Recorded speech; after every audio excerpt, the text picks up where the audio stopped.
우리 그래 그지랑 nhà người giờ đấy rồi để gần hầu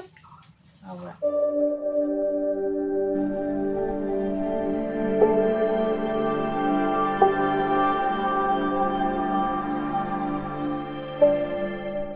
Hello everyone, again our video today मैं पुनः आपको तराम सभी ऐसे साथ अपन लगा मैं इसी ब्रेकफास्ट तो गेन तो लेबो को आयुकी थबो इंगान उधर वो इंदु लोरे दो जी कोई माई सा ब्रेकफास्ट तो गे तो भी जाने से ले रहे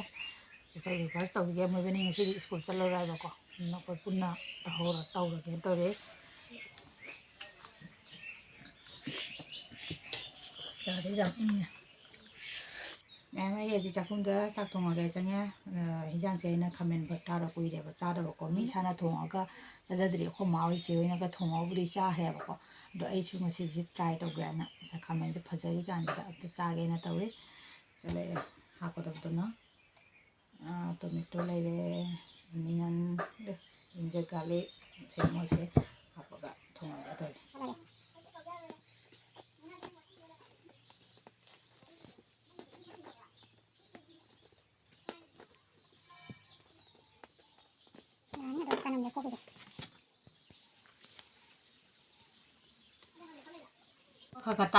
तारंगमनी खोगी इनाव नुपानी से ngangi se sagapam anjan naina leibudo aduni se ngangi se uraba tabra ma'am अना वीडियो हे लौरबा मालावगा खोंबा कन हपनी दु तुमी लेर हजे अना वीडियो लोब मखोन ताबदे नसाइदे आई वीडियो लोगे लांगनु हाबददिने माने कौबने ngamu नोकु नोकबदे हजे तुमी लेइ हरे दु बचा नंगोदना आई वीडियो लौरी ला खोय दरे मे सनम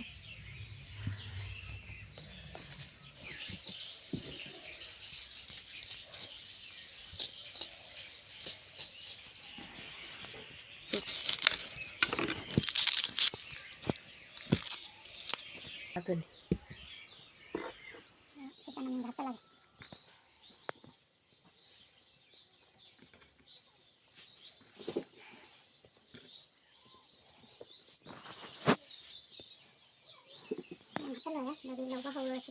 मैं आमसी की खावी जगह थमागा ही लौरा के को लो बोले आई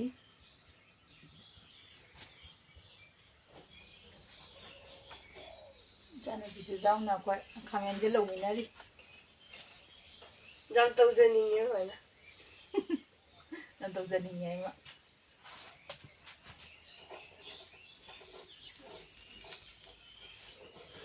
ना तीन हाय हवा तो मालेंगे सी कोई खामें भर बैंगन भरता से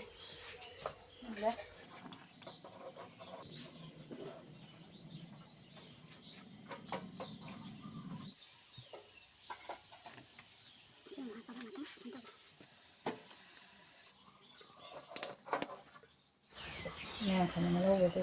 चला गया मैं कुछ होगा बा तो नहीं तो लोग होगा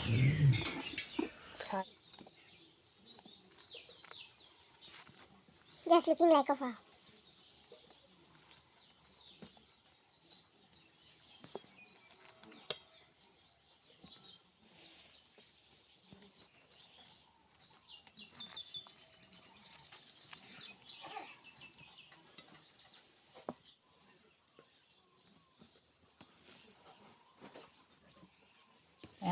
kami sini kumpul ya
ꯃꯌꯥꯝ ꯈꯥꯃꯦꯟꯁꯦ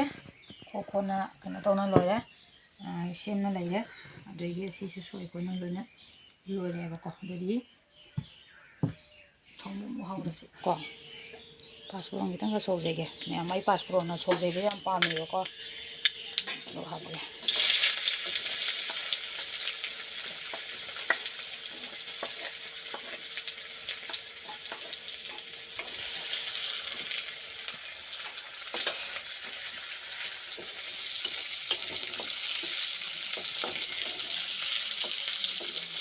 ꯉꯧꯒꯦ ꯉꯧꯅꯔꯕꯣ ꯃꯌꯥꯝ ꯑꯩ ꯇꯤꯜꯍꯧꯁꯦ ꯉꯥꯡꯂꯩꯅꯔꯦ ꯑꯗꯨꯒ ꯑꯩ ꯆꯅꯝꯁꯦ ꯍꯥꯞꯆꯤꯟꯖꯔꯒꯦꯀꯣ ꯆꯅꯝꯁꯦ ꯉꯧꯒꯦ ꯁꯤꯗ ꯍꯥꯞꯄ ꯃꯇꯨꯡꯗ ꯑꯩ ꯁꯤꯡꯁꯤ ꯑꯃꯨꯛ ꯍꯥꯞꯄꯒꯦ ꯁꯤꯡꯁꯤꯗꯤ ꯈꯔ ꯀꯨꯞꯄ ꯋꯥꯠꯂꯦ ꯑꯩ ꯁꯣꯏꯁꯦ ꯈꯥꯃꯦꯟ ꯑꯁꯤꯟꯕꯤꯁꯤ ꯑꯃꯨꯛ ꯍꯥꯞꯄꯒꯦ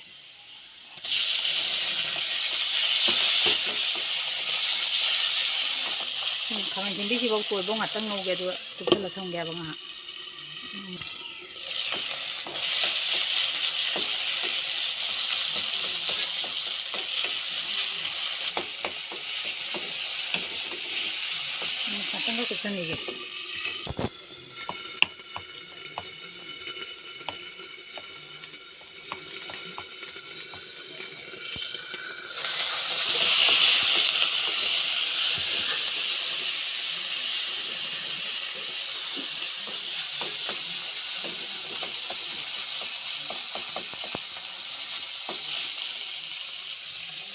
ꯊꯨꯝ ꯃꯣꯔꯣꯛ ꯑꯇꯦꯛꯄꯁꯤꯒ ꯃꯣꯇꯣꯔꯁꯤꯒ ꯍꯥꯞꯆꯤꯜꯂꯒꯦ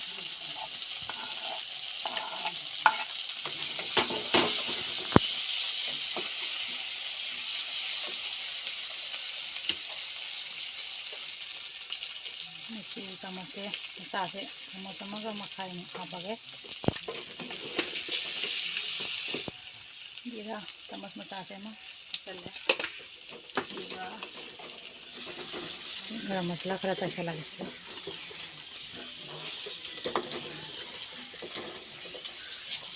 खामेन हपचलगे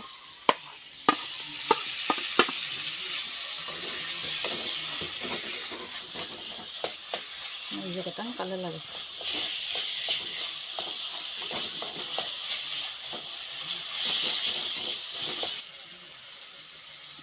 थुम हपचनजरगे मागी चानागदब थुम चांग हापीरो अदो आइगिदी थुमसे मैम खुदना हापगा त जुसे बदना नुंगाइजेबको समुसना हापसे आइगोंदा जुसे कया कोइदेबा दुना आइदी खुदना त दुम हापे थुमसे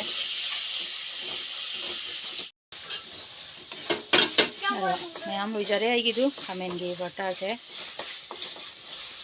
मैम लोइजरे दो बिगनगी बटारसे खामेन हाइरसु दुम जारेने कोइदी मिटैनिना दुम खामेन हाइरगे पदिगोम तैसनजरे ओरे मैमसे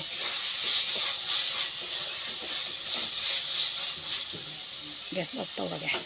लोइरे हमसे लेरे आइगी खामेन बटारदो उबदा फजी फजी हाउदुगी माले मैम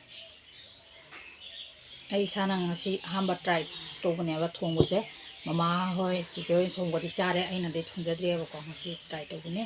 अदो चारगा मु हाय हाउते मु येंगागे को मैम मैम को चक चारगे ना फमजरे अदो आइगी बैकग्राउंड जे थीको मैम इनोटोबु सेंजन जन हाय ना मैम वारोबिउनुको आइना इकाइजे जबे तुम हाइजबने चानी सेगा आइगा तवा चक चामिनरगे आइना ngasi खामेन बटार थोंबदो इंगानी से थुचिंग हलगे हाउरी हाउते तो हायहलगे अदमना उइरोले अमना से पापड़गा कलर पापड़ कलर कलर उइबदो अदुगा कोना बिसे मथेल गाम तो मैम सिक ततने आइगी मथेल से चारो चा I just need वो टॉटर just wow. I guess I can just again.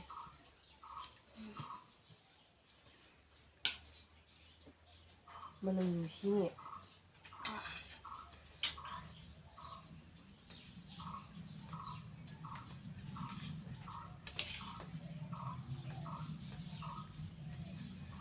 तन गसु चाना बने मैम अकोदि दम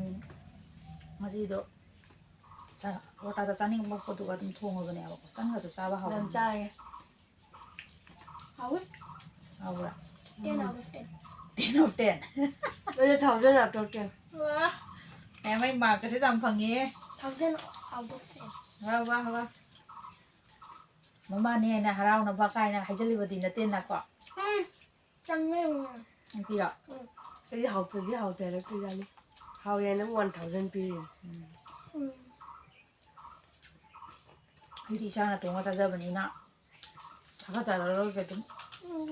ta giờ là tụi mình Đi ra để ra. Không sao đâu.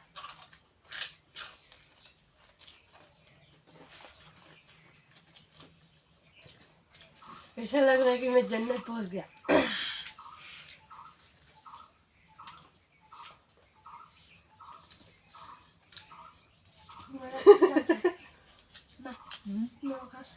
Ngọc trong cân là bà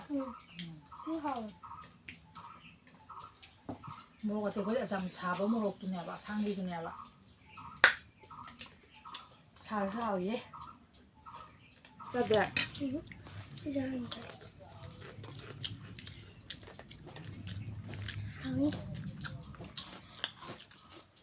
Đường này cô sẽ là mùn gấu phẳng cái đó mà Minecraft cái tầng tôi đi ở nó đâu buồn tôi đi ở đó có một dài sẽ làm hồi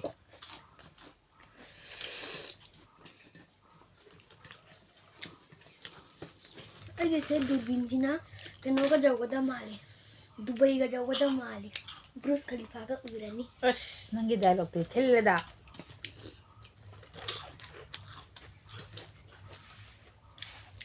मैं मई हजिक तो इसे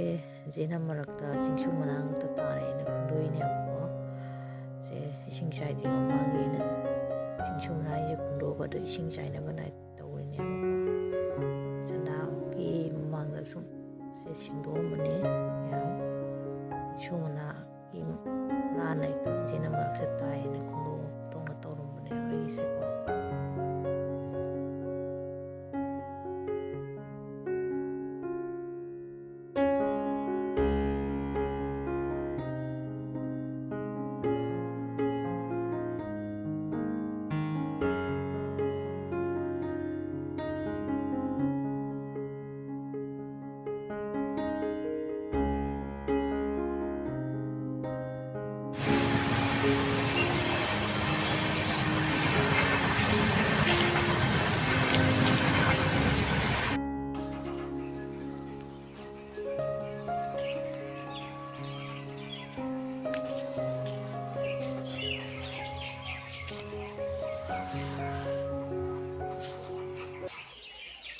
आदे से ma'am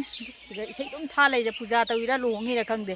सिना video lobe अमता जाते आदा pendant खलीसोब आदा pink मचूगी असेगा इसे सूम था ले वीडियो लोब याद्रेब उद्रे इमा इचा हाँ वाकिंग थोलपने मैम सदा की थबक इंखांग लोरे हाँ वाकिंग थोलमी मैम इचा हाँ ननाउदी लेहौरे मा चनिंगदे हाइदना जुम थममे इमा इचाना जुम थोले इचानुपी मुनुइबानी मैम आई वीडियो से ngasi चना असुम लोइसनजरगे आबको वाकिंग चना अदो आइगी चैनल सिबु अनौब थेंनाबि बैसिना ओइरागना आइगी चैनल सिबु नुसिबिदुना सब्सक्राइब तौसनबिरमु मुसुं लाइक तबिरमु मथंगी वीडियो दा अमुक थेंनारसि ngasi मतंग स्वाइसिगा काइनो अया बाय